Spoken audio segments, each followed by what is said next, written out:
Introducido como el tercer título individual, el campeonato europeo también serviría como una forma potencial para que Vince McMahon calmara algunos egos. Los títulos de WWF, el principal y el intercontinental, eran bienes codiciados. Quienes lo ostentaban tenían una gran influencia política e influencia tras bambalinas. Los luchadores de los 80 y 90, por naturaleza, son bastante egocéntricos y muchos vieron ser elegidos para portar cualquiera de los dos cinturones como una validación de confianza de Vince. Con el vestuario en ese momento muy tóxico como nunca antes en la historia debido a las políticas, las pequeñas disputas y el peso del dominio televisivo de WCW, el ambiente era un polvorín a punto de estallar en cualquier momento.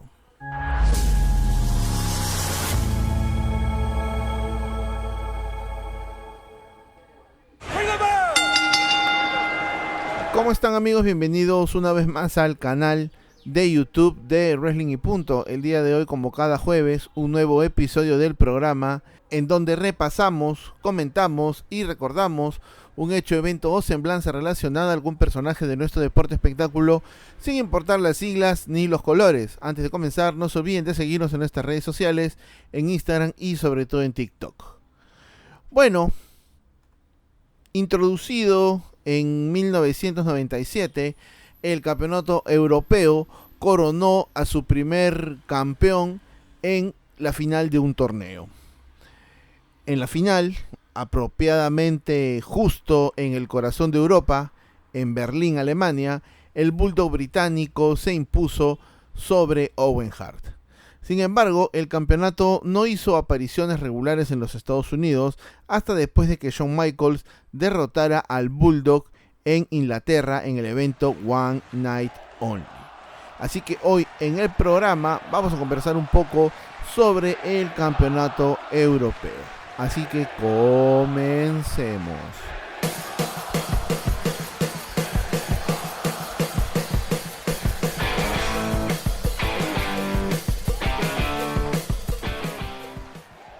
Y bueno, antes de hablar del campeonato europeo, tenemos que ir hacia atrás.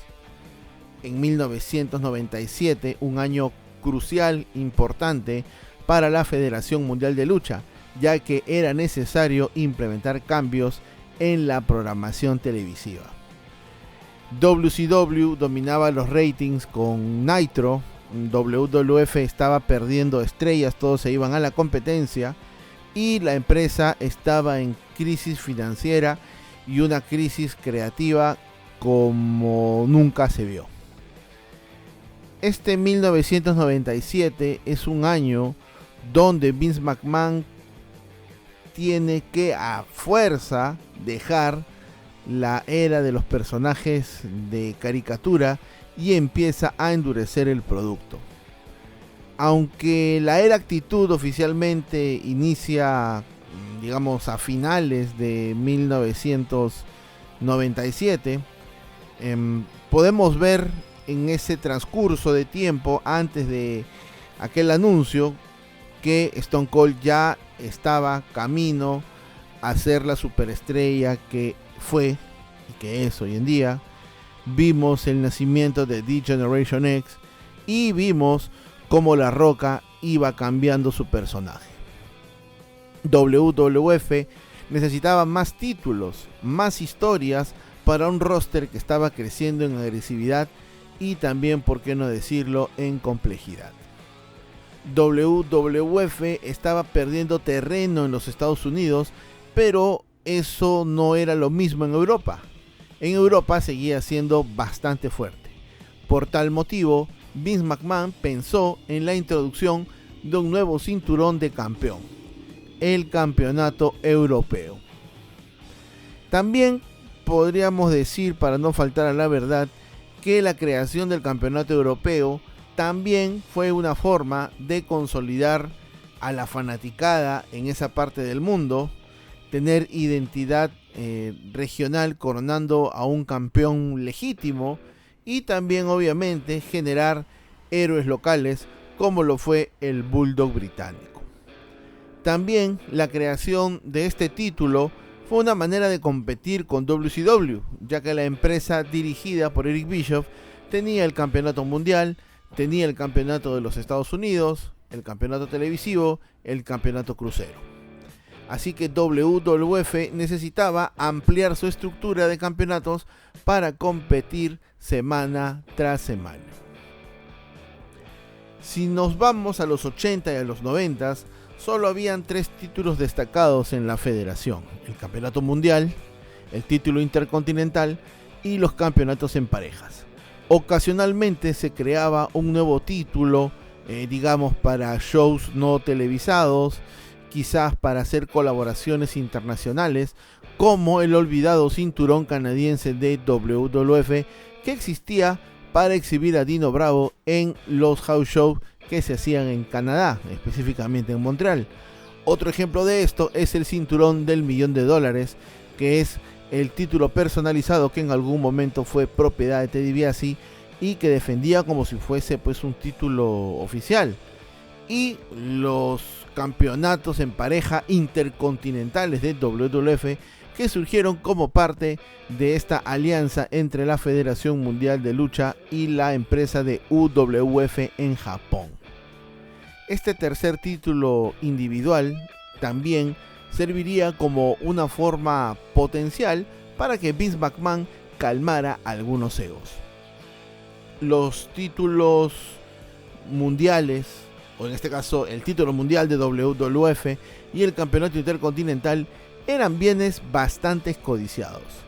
Los luchadores de los 80 y 90 por naturaleza son bastante egocéntricos y muchos vieron ser elegidos para portar cualquiera de los 2 cinturones como una validación de la confianza de Vince McMahon. Con el vestuario en ese momento tan tóxico como nunca antes, debido a las políticas, a las pequeñas rencillas y disputas y el peso del dominio televisivo de WCW, el ambiente era un polvorín a punto de estallar en cualquier momento. Teniendo pues esta tercera opción, es decir, el campeonato europeo, Vince se daba un margen de maniobra. Tenía una moneda de más que podía utilizar para calmar a un empleado descontento o a un empleado pues que tenga planes de saltar a la WCW. También le abría la puerta a aquellos que estaban más abajo de la jerarquía y que no eran lo suficientemente conocidos como para justificar una carrera con el campeonato intercontinental, que en teoría es el punto más alto para la mayoría de los luchadores que se encuentran a mitad de cartelera. El título europeo difícilmente podría haber tenido un mejor comienzo. WWF organizó un torneo con varios eventos durante su Express Tour en febrero de 1997 en Alemania. Este tour comprendía shows no televisados entre el 22 y el 25 de febrero. Las luchas y sus participantes fueron los siguientes. Por ejemplo, en 2 house shows entre el 22 y 23 de febrero en lo que es Bayern, Alemania, tuvimos al Bulldog británico derrotando a Mankind. Tuvimos a Vader derrotando a Rocky Maivia. Para los que no saben, para los pulpines, Rocky Maivia sería conocido más adelante como The Final Boss The Rock. Owen Hart derrotaría a Flash Funk y Bret Hart derrotaría por submisión a Hunter Hearst Helmsley. Luego tendríamos entre el 24 y el 25 de febrero del 97 en Hamburgo, también en Alemania, las luchas de eliminación, ¿no? Los que ganaron se enfrentaban, como por ejemplo el Bulldog británico derrotaba a Vader y Owen Hart ganaba por conteo a su hermano Owen, por conteo fuera del ring. Entonces teníamos cuartos de final, semifinales, y teniendo ya al Bulldog británico y a Owen Hart, teníamos una final que fue grabada el 26 de febrero de 1997, pero mostrada al mundo como una edición de Monday Night Raw el 3 de marzo de 1997. Como no podía ser de otra manera, se cierra este programa de Monday Night Raw con un main event, obviamente coronando a un nuevo campeón. El combate en sí dura 16 minutos con 57 segundos, casi 17 minutos. Un combate clásico, técnico, uno de los mejores en la historia de Monday Night Raw, considerando que Raw, que ahora se transmite en Netflix, es un programa que tiene más de 30 años y miles de combates en su haber. Como era de esperar, fue el inglés David Boy Smith, nacido en Wigan, quien se alzó con el oro, venciendo a Owen Hart en un tremendo main event, en donde no se necesitaron 200% de espectacularidad, ni 500 finisher, ni 600 falsos finales, ni 900 secuencias. Rapidito nomás, simple, fácil.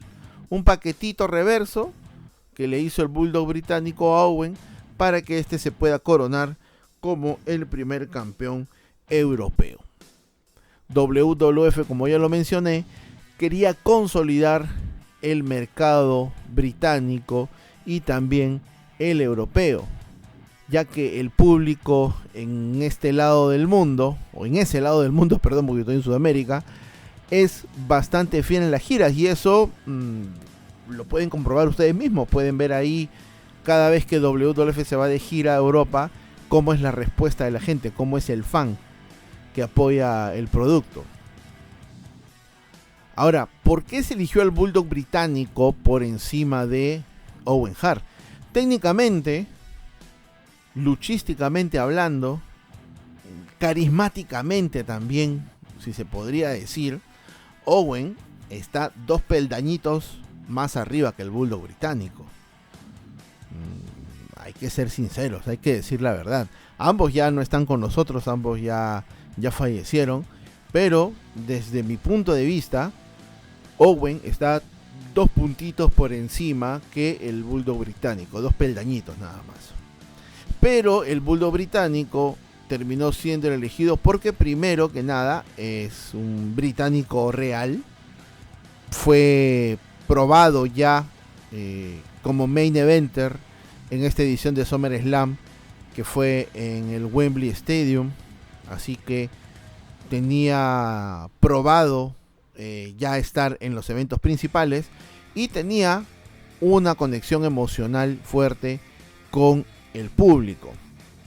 Ponerle el cinturón esa noche garantizaba una reacción masiva y una imagen bastante potente para vender cintas de VHS, revistas y cualquier otro material que WWF designe para este mercado europeo. Ahora, también, si se dan cuenta, los participantes de esta final eran de alguna manera miembros pues de la Fundación Hart, o sea que todo quedaba en casa. Y si ustedes relacionan 1997 con la familia Hart, claro, no estamos hablando del Montreal Screwjob que fue en noviembre, estamos hablando de lo que aproximadamente 8 meses antes sucedió. Entonces Vince McMahon ya le había garantizado o al menos tenía en la cabeza darle este contrato multimillonario de 10 años a Bret para que no se vaya. Y obviamente Bret es un hombre de familia, es un señor, bueno, un poco senil ahora por las declaraciones que tiene, ¿no?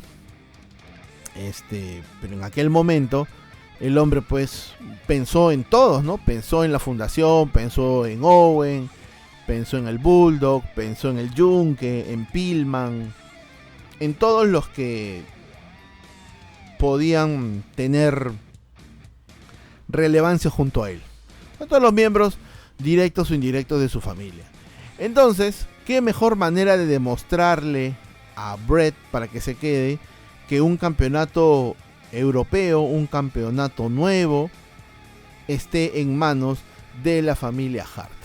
Por eso que la final fue el Bulldog británico contra Owen Hart, porque pudo haber sido el Bulldog británico contra Vader, pudo haber sido el Bulldog británico contra Bret, pudo haber sido el Bulldog británico contra cualquiera, pero la idea de Vince era demostrarle al clan Hart cuán comprometido él estaba con ellos. Obviamente las cosas en el camino fueron cambiando, ya eso es de conocimiento universal, pero digamos que la narrativa de este nuevo campeonato seguía y estaba destinada a estar dentro del universo Hart. Habían pocas o casi nulas chances de que Owen se llevara la victoria. No porque sea un mal luchador, no por ello, pero el público europeo no hubiese reaccionado igual.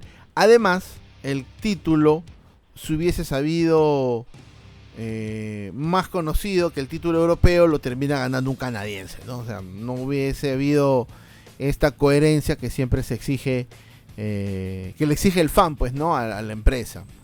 Hay que mencionar que cuando se dio esta lucha, Owen Hart y el Bulldog británicos, aparte de ser campeones mundiales en parejas de WWF, eran cuñados.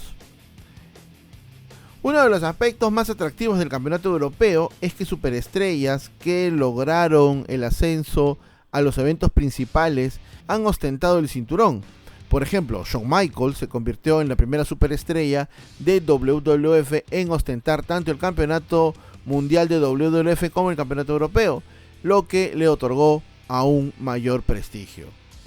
Ahora, han habido muchos campeones, como por ejemplo Mark Henry, como por ejemplo William Regal.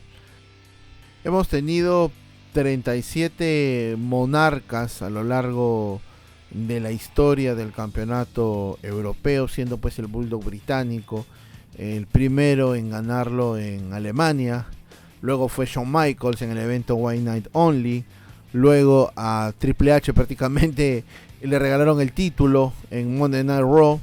Luego Owen Hart logró por fin tener el campeonato. Una vez más Triple H. Luego D'Lo Brown el 14 de julio de 1998. X-Pac también en septiembre 15 de 1998. Una vez más D'Lo Brown. Otra vez X-Pac. Y teniendo como curiosidad Shane McMahon, quien lo ganó en Monday Night Raw, ese Raw después de la masacre de San Valentín en Birmingham, Alabama. Ahora, Shane McMahon le puso una pausita a el título europeo, pero antes de poder ponerle pausa, lo defendió con éxito ante X-Pac en WrestleMania 15, y es aquí donde se da el viraje de Triple H y de Chyna apoyando a la corporación. Entonces digamos que el título, más que una pausa, fue desactivado el 30 de marzo de 1999 en Sunday Night Heat, pero luego el 21 de junio de aquel año también Shane McMahon premió a Mideon, y digamos que Mideon sería conocido como el nuevo campeón europeo. Luego D'Lo Brown, le sigue Jeff Jarrett, Mark Henry, una vez más D'Lo Brown, el Bulldog británico otra vez, Val Venis, Kurt Angle, Chris Jericho, Eddie Guerrero, Perry Saturn, Al Snow, William Regal, Crash Holly, otra vez William Regal, Test, Eddie Guerrero, Matt Hardy, el Huracán Helms, Bradshaw, Christian, DDP, William Regal, Spike Dudley, otra vez William Regal, Jeff Hardy y Rob Van Dam. Muchos habrán escuchado en las redes, por ahí en TikTok, por ahí en YouTube, el término campeón eurocontinental.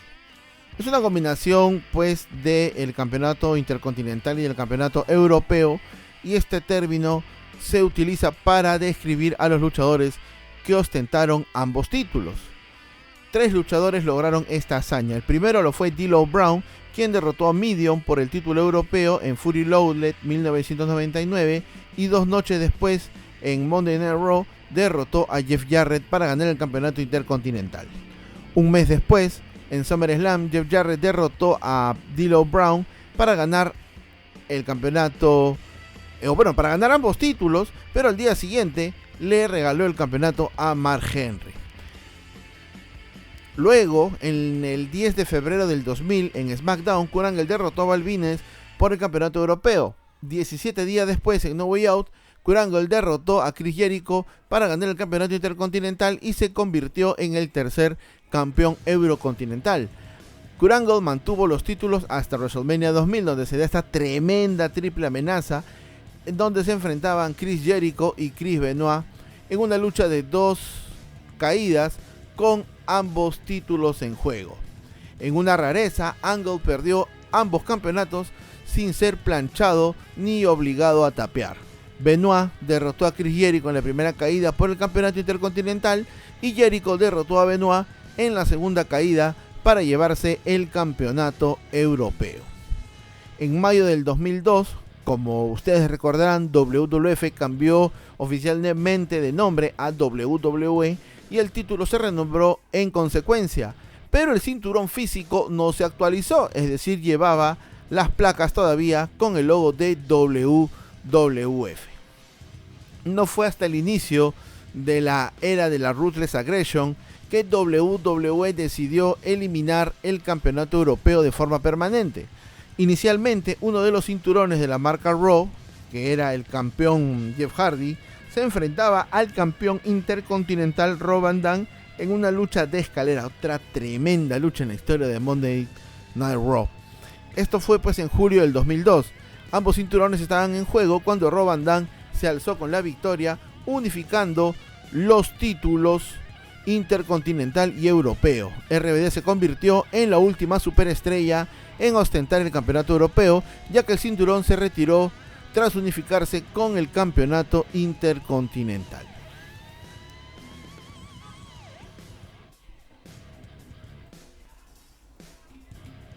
Y bueno, ya para finalizar, el luchador que ha tenido, los luchadores que han tenido más reinados, que han sido 4 y 4, ha sido D'Lo Brown y William Regan. El reinado más largo fue el del Bulldog británico con 206 días. El reinado combinado más largo también lo ostenta el Bulldog británico con 253 días. El reinado más corto, RBD, porque el título pues se desactivó inmediatamente. La ciudad con los títulos, o la ciudad con más cambio de título europeo ha sido Grand Rapids y Phoenix, con 2 veces cada uno. Y el mayor número de cambios de título en un solo año fue en el año 2000, 8 veces. El campeonato europeo de WWE solo existió prácticamente casi 5 años, pero fueron 5 años llenos de gloria. Del campeonato europeo, o de los que fueron nombrados anteriormente como campeones europeos, 10 lograron ser campeones mundiales en WCW, WWE y TNA. El título fue tratado sin dudas a la par prácticamente con el campeonato intercontinental. Era un título legítimo de luchadores de mitad de cartelera que representaba un trampolín hacia logros mayores, al menos para algunos luchadores. Entiendo que como cualquier empresa pues también puede necesitar un solo título para los midcards, pero en ese momento WWF necesitaba, por cuestiones de negocio, pues tener este título, ¿no? Habría sido genial que el título se hubiese mantenido, pero bueno, son decisiones de WWF. Ahora, ya para decirles adiós y terminar, esta caja misteriosa, ¿no será que tiene el campeonato europeo?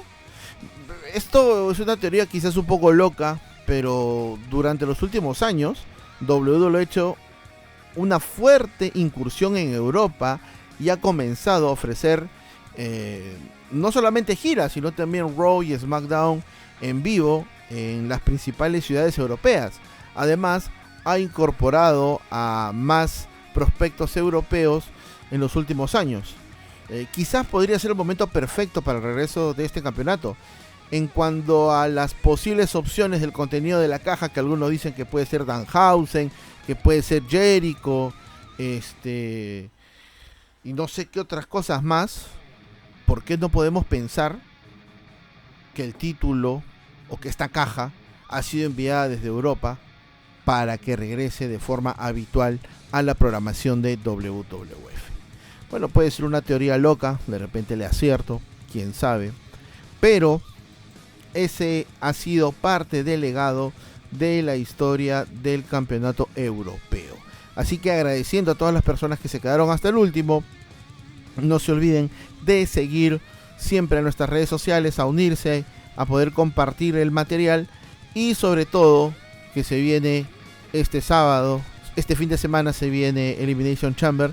Vamos a ver cómo van las cosas, vamos a ver cómo sigue el camino hacia la vitrina de los inmortales. Así que sin nada más que decir, un abrazo para ti y un abrazo para todas las personas que nos escuchan. Se cuidan.